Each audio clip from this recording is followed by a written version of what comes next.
A roar that shook cinema, a cowboy toy soaring through infinity, liquid metal reshaping itself into human form. These impossible images share a secret origin. They were born inside machines that cost more than houses, hulking purple cubes that hummed in darkened rooms, rendering dreams into reality. One company built these machines, Silicon Graphics Incorporated, SGI. For a brief, brilliant moment, they were the gatekeepers of the impossible. Every wonder you saw on screen passed through their hands. Then they vanished. How does a company that made the impossible visible simply disappear? How do you go from rendering Jurassic Park to bankruptcy? This is the story of Silicon Graphics, a company that succeeded so completely it democratized itself into extinction. A tale of vision, hubris, and the strange paradox of revolutionary success. The rise and fall of the machines that taught computers to dream. 1981. Stanford University. A professor named Jim Clark stared at wireframe models on primitive computer screens and saw the future. Not the clunky two-dimensional future everyone else imagined. Clark saw three-dimensional worlds rendered in real time. He saw computers that could show you things that didn't exist, make them tangible, rotate them, light them, bring them to life. The technology didn't exist yet, so Clark decided to build it himself. With $25,000 and a handful of graduate students, Clark founded Silicon Graphics in 1982. The company's heart was something called the geometry engine, a revolutionary chip that could process three-dimensional calculations faster than anything else on Earth.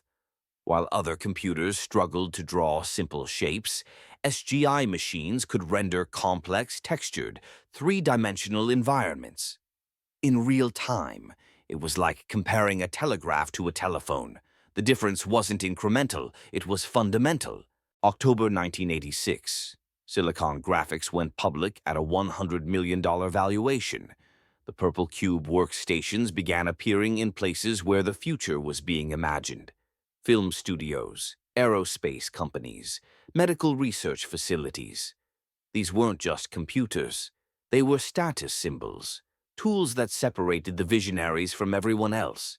If you had an SGI workstation, you were working on something impossible, something that would make people gasp. Then came the moment that changed everything. 1992, Terminator 2, Judgment Day, the T-1000, liquid metal morphing, reflecting, becoming. Industrial light and magic rendered it on SGI workstations, frame by painstaking frame. Audiences didn't just watch it, they believed it. Computer-generated imagery wasn't a novelty anymore. It was photorealistic. It was indistinguishable from reality. The impossible had become visible. 1 year later, dinosaurs walked the earth again. Jurassic Park. Every frame of those creatures was rendered on SGI Crimson and Onyx systems. The machines ran for months, processing terabytes of data, translating mathematical equations into living, breathing animals that had been extinct for 65 million years. When that Tyrannosaurus Rex stepped into the rain, roared at the night sky, the world understood. Practical effects were about to become obsolete. The future belonged to computers. To SGI. The SGI logo became ubiquitous. Every major visual effects house, Industrial Light and Magic, Digital Domain, Pixar, every breakthrough, every impossible shot, every image that made audiences forget they were watching pixels traced back to those purple boxes. But SGI wasn't just changing entertainment. In 1993, the NCSA Mosaic web browser was developed on SGI workstations. The machines that rendered dinosaurs were also visualizing the early internet, mapping a new frontier that would change everything. Artists who worked on those machines remember the feeling, the hum of the fans, the glow of the monitors, the sense that you were touching something magical. These weren't just tools, they were portals. You could imagine anything, model it, light it, and watch it come to life. Slowly, yes, sometimes agonizingly slowly, but it would come. The impossible made real, one rendered frame at a time. For the people who worked on them, SGI workstations weren't just computers. They were the keys to new worlds.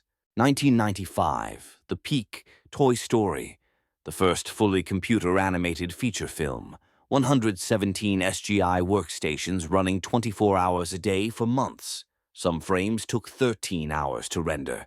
A single second of Buzz Lightyear's flight required more computational power than the Apollo moon landing. But it worked. Audiences watched toys come to life and forgot they were watching code. That year, SGI reached a $7 billion market cap, $3.6 billion in revenue, 11,000 employees worldwide. They were invincible. Every major studio depended on them. Every impossible image, every breakthrough effect, every moment that made you lean forward in your seat and whisper, "How did they do that?" traced back to those purple boxes. SGI wasn't just a company anymore. It was the infrastructure of imagination, the undisputed king of visual computing. Jim Clark's vision had succeeded beyond anything he could have imagined. The future he saw in 1981 had arrived, and Silicon Graphics owned it. But Jim Clark wasn't there to see it. February 1994. After conflicts with CEO Ed McCracken, Clark departed the company he founded. Ironically, Clark felt SGI was becoming too conservative, too cautious. He left to found a little company called Netscape. The visionary who saw the future of three-dimensional graphics walked away just as his creation reached its apex. Silicon Graphics had lost the one person who could see around corners, who could sense the next revolution before it arrived. February 1996. SGI acquired Cray Research for $740 million.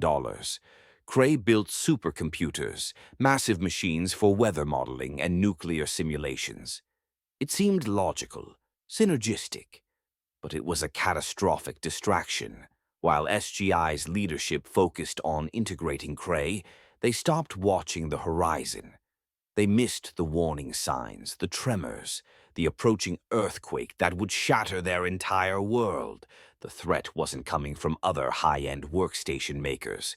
It was coming from below. Windows NT began supporting OpenGL in 1996. OpenGL was SGI's own standard, the graphics language they created. Now Microsoft was bringing it to ordinary PCs. Cheap graphics cards were improving exponentially. Companies like 3DFX and NVIDIA were making consumer hardware that could do things that once required a $250,000 SGI workstation. But SGI's executives dismissed them. Toys, they said.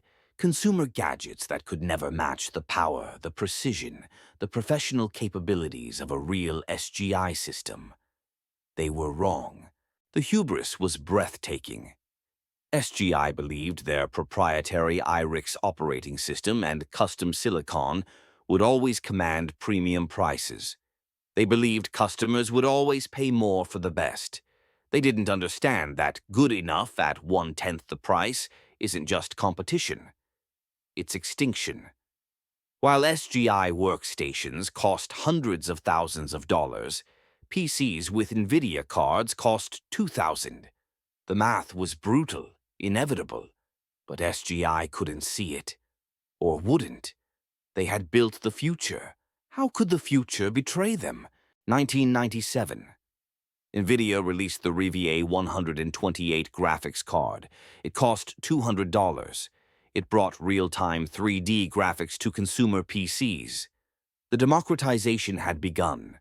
What once required a purple cube in a climate-controlled room could now happen on a desktop in a teenager's bedroom.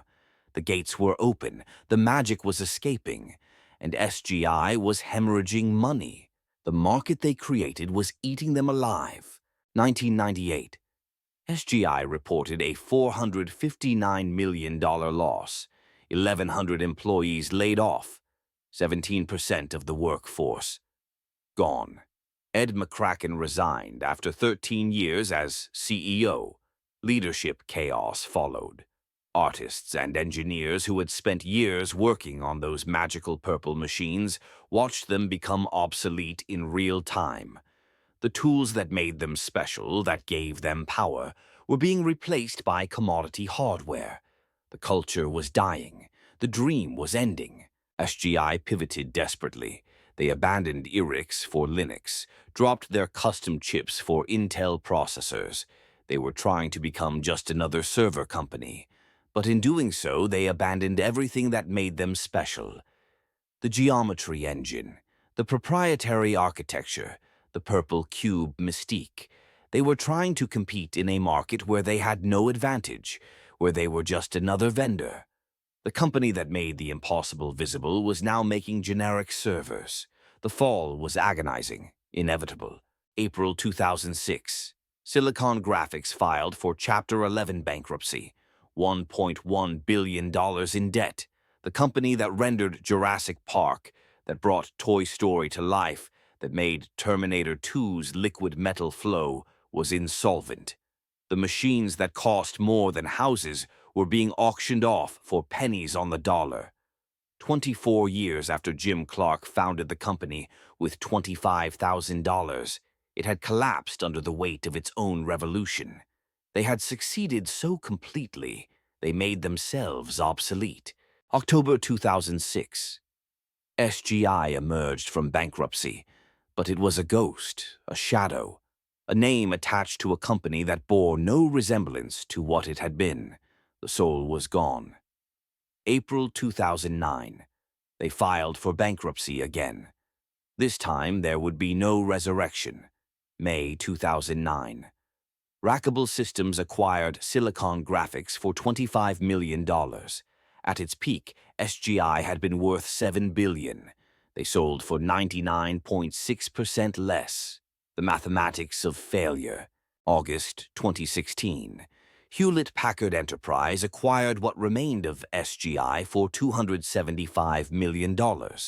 35 years of independence ended. The purple cube became a museum piece, collector's item, relic of a bygone era.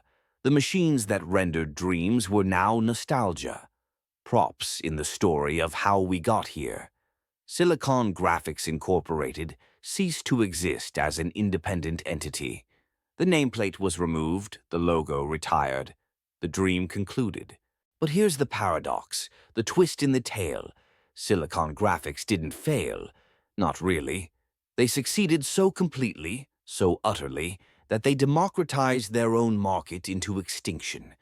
They proved that real-time 3D graphics were possible. They showed the world what computers could do. They trained an entire generation of engineers and artists, and then that generation went out and made SGI's technology accessible to everyone. Made it cheap, made it ubiquitous, made it invisible. Every gaming PC has a GPU descended from the principles SGI pioneered. Every smartphone renders 3D graphics using techniques SGI invented. OpenGL runs on billions of devices worldwide. SGI's standard became the industry standard, became universal. The company died, but the ideas lived, multiplied, conquered. NVIDIA, the company that helped kill SGI, was founded by people who understood what SGI had proven, that 3D graphics could change everything. SGI didn't lose. They won so hard they became the entire playing field. Pixar's founders worked on SGI machines. They learned what was possible.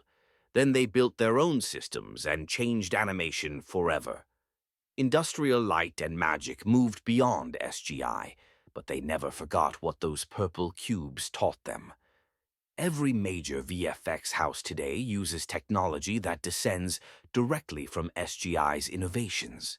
The company disappeared, but its DNA is in everything. Every impossible image we love contains the ghost of Silicon Graphics. The revolution succeeded by making the revolutionary ordinary. Former SGI employees speak of those days with a particular tone. Not quite sadness, not quite pride, something more complex. They built the future, they held it in their hands, they made the impossible real, and then they watched as the future they built moved beyond them, became something they no longer controlled, became everyone's future, not just theirs. There's a bittersweet quality to that kind of success. You win by disappearing. You succeed by making yourself obsolete. You change the world by teaching the world to do what you do. Today, a Marvel movie requires more rendering power than every SGI workstation ever built, combined. But the principles are the same. The mathematics are the same. The dream is the same. Take the impossible and make it visible. Make it tangible. Make people believe. Every frame of every modern blockbuster is rendered on technology that SGI made inevitable. The purple cubes are gone, but their children are everywhere. In your pocket, on your desk, in the cloud. Rendering dreams at a scale SGI could never have imagined. The Tyrannosaurus Rex still roars. Buzz Lightyear still flies to infinity and beyond. The T-1000 still reforms itself from liquid metal. These images haven't aged because they were rendered on machines that understood something fundamental. That the impossible is just the not yet real. That dreams can be calculated. That mathematics can become magic. Silicon Graphics gave us that understanding. Then they gave us the tools. Then they gave us the future by disappearing into it. Sometimes the greatest success is becoming so fundamental you become invisible, so ubiquitous you're taken for granted, so revolutionary you're forgotten.